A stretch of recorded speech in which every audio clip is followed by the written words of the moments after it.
शुरू अल्लाह के नाम से जो नहायत मेहरबान और बेहद रहम वाला है। इसके सिवा तुम जिनकी पूजा पाठ कर रहे हो सब नाम ही नाम हैं जो तुमने और तुम्हारे बाप दादों ने खुद ही घड़ लिए हैं। अल्लाह ताला ने इनकी कोई दलील नाज़िल नहीं फरमाई। फरमारवाई सिर्फ अल्लाह ताला की है। उसका फरमान है कि तुम सब सिवाय उसके किसी और की इबादत ना करो।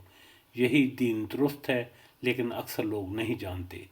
ऐ मेरे कैद खाने के रफ़ीक़ों, तुम दोनों में से एक तो अपने बादशाह को शराब पिलाने पर मुकर्रर हो जाएगा, लेकिन दूसरा सूली पर चढ़ाया जाएगा और परिंदे इसका सर नोच नोच खाएंगे।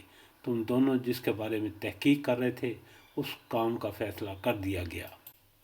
और जिसकी निस्बत यूसुफ का गुमान था कि इन दोनों में से ये छूट जाएगा, उस शख्स से कहा कि अपने बादशाह से मेरा जिक्र भी कर देना। फिर उस शख्स को शैतान ने अपने बादशाह से जिक्र करना बुला दिया और यूसुफ ने कई साल कैद खाने में ही काटे। बादशाह ने कहा, मैंने ख्वाब में देखा है कि 7 मोटी ताज़ी गायें जिनको 7 पतली दुबली गायें खा रही हैं, और 7 बालियां हैं हरी हरी और दूसरी 7 बिल्कुल खुश्क। ऐ दरबारियों, मेरे इस ख्वाब की ताबीर बताओ अगर तुम ख्वाब की ताबीर दे सकते हो। उन्होंने जवाब दिया कि यह तो उड़ते उड़ते परेशान ख्वाब है, और ऐसे शोरीदा परेशान ख्वाबों की ताबीर जानने वाले हम नहीं। इन 2 कैदियों में से जो रहा हुआ था उसे मुद्दत के भी याद आ गया और कहने लगा, मैं तुम्हें इसकी ताबीर बतला दूंगा, मुझे जाने की इजाज़त दीजिए।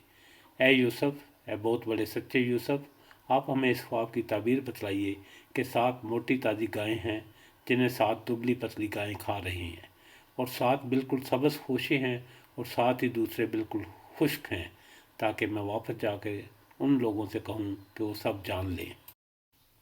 यूसुफ ने जवाब दिया कि तुम 7 साल तक पैर दर पैर लगातार हस्ब आदत गला बोया करना और फसल काट कर उसे बालियों समेत ही रहने देना, स्वयं अपने खाने की थोड़ी सी मकदार के।